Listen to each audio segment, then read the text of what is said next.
प्रिय विद्यार्थियों नमस्कार। आज हम करेंगे छठी कक्षा का पाठ नंबर 4 इंद्रधनुष, एक कविता। ऐसा धनुष जो सबको भाए, पर वो लड़ाई में काम ना आए। कि इंद्रधनुष अर्थात इंद्र के विभिन्न रंगों का जो धनुष है, रंग बिरंगे रंगों का जो धनुष है उसे बोलते हैं इंद्रधनुष, जो कि हमें बारिश के बाद आकाश में दिखाई देता है। ये एक ऐसा धनुष है जो सबके मन को अच्छा लगता है, लेकिन ये लड़ाई में काम नहीं आता। उमड़े बरसे काले मेघ, नम जैसे लाखों छेद। सभी विद्यार्थियों ने मेरे साथ उच्च स्वर में इस कविता को पढ़ना है और पढ़ते पढ़ते इसको याद करना है। उमड़े बरसे काले मेघ, नम जैसे लाखों छेद।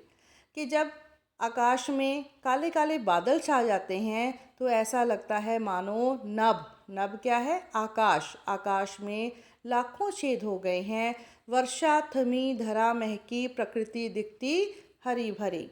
वर्षा जब थम जाती है अर्थात समाप्त हो जाती है तो धरती महकने लगती है और प्रकृति हमें हरी भरी दिखाई देती है। सहसा सूर्य देव आए, सोने सी किरणें लाए। उसके बाद सूर्य देव अर्थात सूर्य आकाश में दिखाई देता है और अपने साथ सोने सी अर्थात सुनहली किरणें जो है लाता है।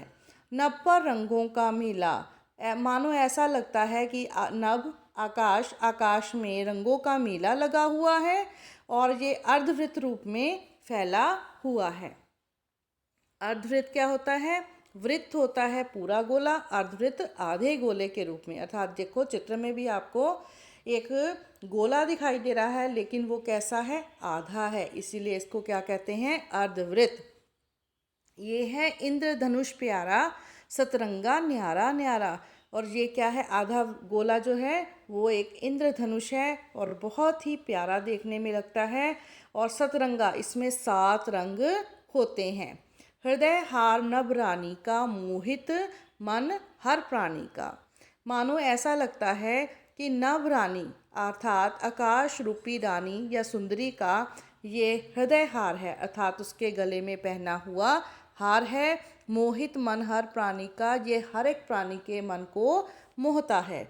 सुंदर यह प्रभु का झूला, ऐसा लगता है मानो ये प्रभु का सुंदर सा एक झूला है।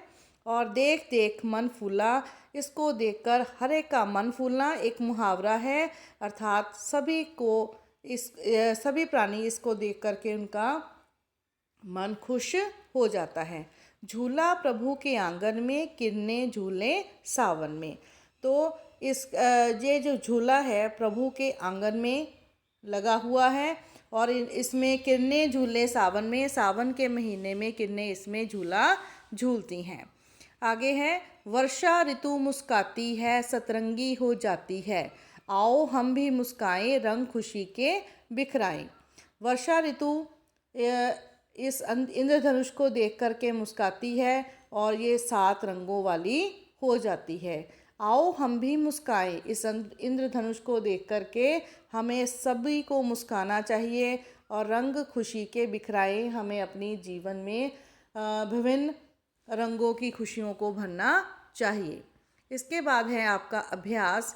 पंजाबी से आपने हिंदी में गुरमुखी शब्दों को देवनागरी, गुरमुखी शब्द होते हैं पंजाबी के शब्द और देवनागरी लिपि जो है वो हिंदी की लिपि है, तो आपने इसको हिंदी में लिखना है। रंग रंग, किरणा किरणें, प्रभु प्रभु, खुशी खुशी। बद्दल, आपने ऊपर देखा प्रश्न नंबर 1 में जैसे पंजाबी में लिखा हुआ है वैसे ही आपने हिंदी में लिखना है।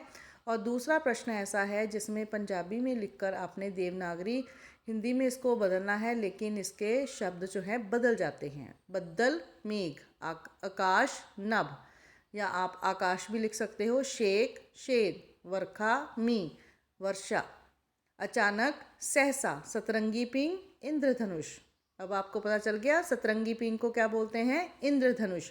धरती धरा, वेहड़ा आंगन, कुदरत प्रकृति, झूला झूला। कविता में बादलों का रंग कैसा है? काला है। इसमें सिर्फ आपने अपनी ओर से एक शब्द लिख देना है, काला। तो मैं आपको लिखकर बता रही हूँ।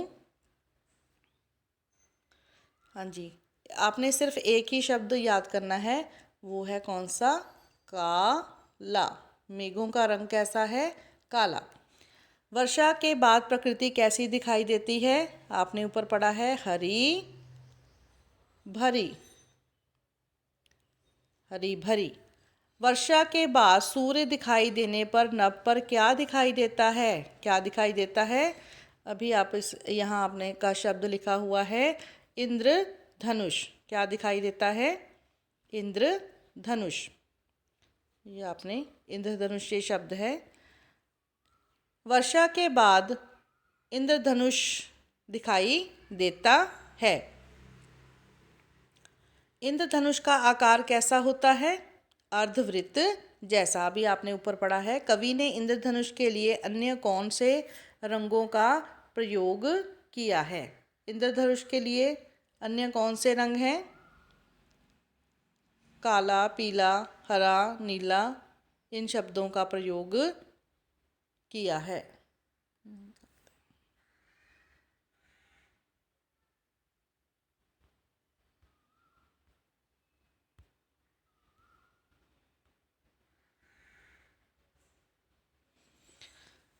वर्षा के बाद सूर्य नभ दिखाई देने पर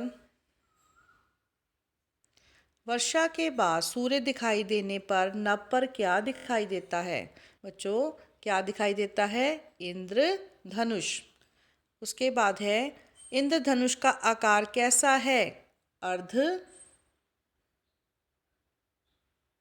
अर्धवृत्त जैसा। इंद्रधनुष का आकार कैसा है? अर्धवृत्त जैसा। कवि ने इंद्रधनुष के लिए अन्य कौन सा शब्द का प्रयोग किया है? प्रभु का झूला। क्या है? प्रभु का झूला। ठीक है जी। उसके बाद है आपका व्याकरण भाग।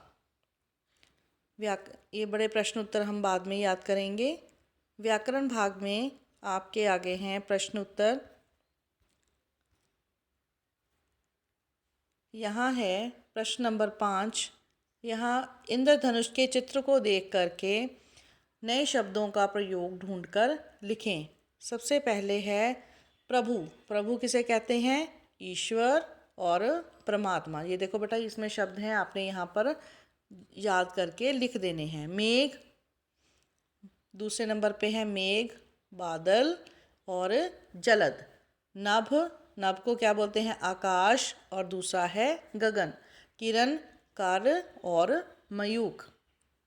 ये कविता की लाइनें आपने भरनी है।